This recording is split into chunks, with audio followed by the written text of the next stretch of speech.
Պարոն Քոչարյան, ասացիք, որ փաստորեն սոցիոլոգիական հարցումներով կորոշեք, թե ով է լինելու ըստ երևույթին ձեր դաշինքի ղեկավարը, ցուցակի առաջին համարը եւ ըստ էության վարչապետի թեկնածուն, բայց մինչեւ այդ սոցիոլոգիական հարցումները ես ուզում եմ հասկանալ ձեր վերլուծությունը եւ անձամբ ձեր հաշվարկները ինչ են ցույց տալիս։ Ձեր թիմը ավելի մեծ հնարավորություններ կունենա հունիսին կայանալիք խորհրդարանական ընտրություններում, եթե դուք առաջնորդեք թիմին, այսինքն դուք լինեք վարչապետի թեկնածու, թե եթե զիջեք ձեր այդ տեղը ձեր թիմից մեկ այլ անձի եւ հենց դա պիտի բարձենք։ Դուք չունեք ձեր հաշվարկները, ձեր վերլուծությունն եմ սոցիոլոգիական հարցումների մի կողմ թողած, ես ձեր հաշվարկներն ու վերլուծությունն եմ ուզում իմանալ, հիմնվելով ձեր այդ մեծ փորձառության վրա։ Եվ նաև ինչպիսի դուք ասացիք ահռելի համագործակցության հնարավորություն կա, ինչպիսի խոշոր դաշինքներ եք տեսնում այս պահի դրությամբ եւ որոշակի տեսլական արդեն ունեք նոր խորհրդարանի կազմի վերաբերյալ։ Շնորհակալություն։ Չունեմ այդ տեսլականը, ավելի ճիշտ մենք քննարկումների մեջ ենք եւ ես կոռեկտ չեմ համարում հիմա հնչեցնել մեր քննարկումների բովանդակությունը, որտեղ ուղղակի ընթացք է գնում եւ վերջնական լուծումը ես կրկնեմ մենք ունենալու ենք փետրվար ամսին։ Այսօր այն հրապարակումները, որոնք այլ լրատվամիջոցներում կար, այլ սոցիոլոգիական ուսումնասիրությունների առումով ցույց է տալիս, որ դեռ այո ես եմ այն հավանական, ավելի մեծ հավանական տեխնացուն, որը գլխավորի ցուցակը։ Սա այսօրվա վրա այդպես է, բայց վերջնական որոշում կայացնելու համար պետք է ինքս հասկանամ ինչքանով է սա արդյունավետ լինելու ամբողջ թիմի համար։ Ասեմ, մենք հիմա գնում ենք ընտրությունների ավելի լավ դիրքերից, քան դա եղել է 21 թվականին։ Երբ 21 թվականին սկսել ենք այս process-ը նախընտրական եւ եթե համեմատենք այն ժամանակվա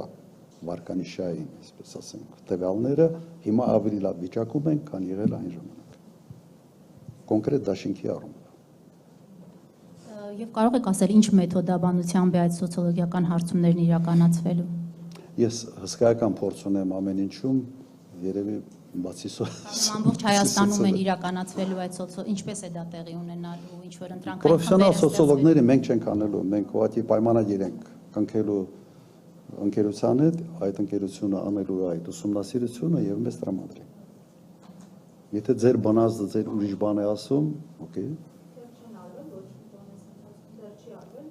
Չէ, մենք ունենք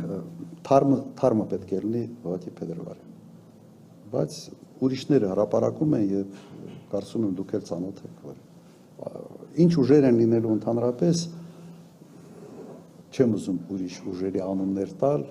ամեն մեկը ունի իր մարտավարությունը։ Ես մեկ անգամ ասել եմ, որ ձևավորված արդեն կա երկու խոշոր միավոր եւ լիքը մարդիկ ինձանից նեղացել են, թե ինչի երկու հատ, միգուցե ավելի շատ, դրա համար այս անգամ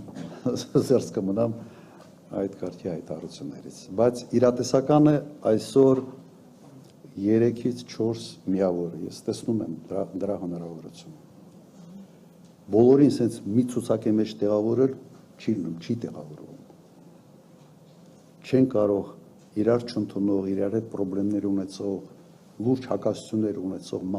մարդիկ հայտնվել մեկ ցուցակում դժվար է, որովհետև հակասությունները ոչ միայն այդ երկու անձի միջև է, այդ երկու անձի կողմնակիցների նաև տրամադրությունները հսկայական նշանակություն ունեն։ Ես չեմ ուզում օրինակներ բերել, եւս այսպես ասենք, այս նախընտրական շրջանում չսերելու համար ընդդիմադիր դաշտում հարաբերությունները։ Եվ քանի որ ասացիք նույն ամենայն հավանականությամբ նույն ֆորմատով կմասնակցեք, Հայաստան դաշինքի այսօրվա այդ կազմից դուրս նոր դեմքեր կընդգրկվեն ապագա դաշինքում ձեր առաջնորդած։ Այո, որոշակի թարմացում լինելու է, սա նաև կյանքը ցույց տվեց, որ ուղղակի պետք է դա անել։ Մենք ունենք լավ ակտիվ ձևավորված թիմ, բայց անկասկած նաև նոր մարդիկ են հայտնելու այդ թիմը եւ ցուցակում։